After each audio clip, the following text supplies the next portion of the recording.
Mr. Speaker, I rise today to sponsor and seek the adoption of the committee report of the Ad Hoc Committee on Marawi Rehabilitation and Victims' Compensation, a product of rigorous legislative oversight, ocular inspection, and public consultations that spanned over a year. This report, Mr. Speaker, responds to two resolutions. The House Resolution number 101, which called for an inquiry into the status of the Marawi Rehabilitation Program, and House Resolution number 1162, which urged updates on the implementation of Republic Act 11696 or the Marawi Siege Victims Compensation Act of 2022. Mr. Speaker, the committee conducted a series of committee meetings and a public hearing in Marawi City, directly engaging with affected residents, local officials, national government, agencies, and the Marawi Compensation Board.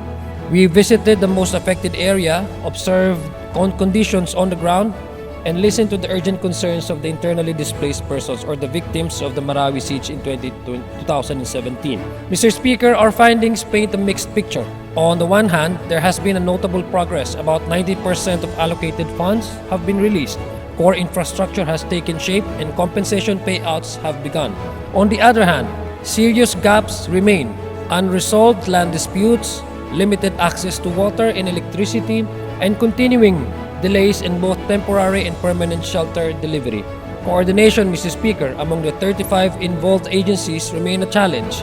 With centralized system requires further improvement in order to monitor project progress, performance of each agencies, and fund utilization that should be based on up-to-date data assessment reports. Mr. Speaker, we recognize the efforts of all stakeholders, both individuals and organizations, in consistently bringing the most critical issues immediately to the fore, whether through this office, the Marawi Compensation Board, or the Office of the Presidential Advisor for Marawi Rehabilitation and Development. In this regard, Mr. Speaker, we respectfully call on this chamber to support the allocation of additional funding for the Marawi Compensation Board.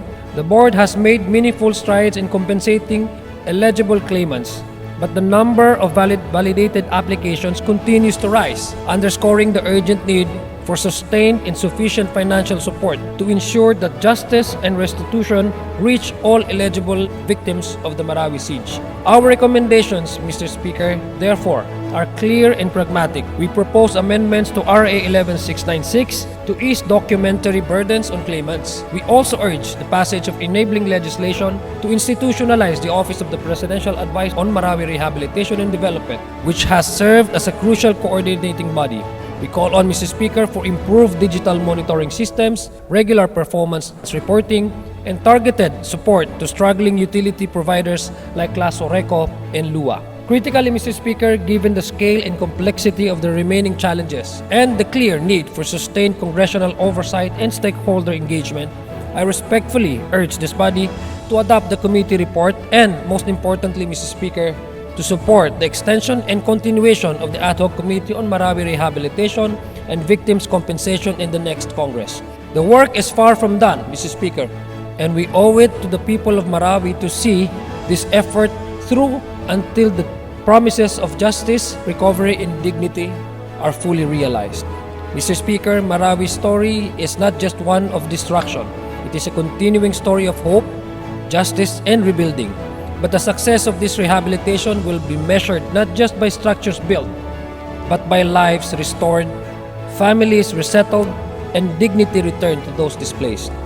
Let this report serve as a commitment not just in words, but in action, and that this chamber will not forget Marawi and will see through its recovery until the very end.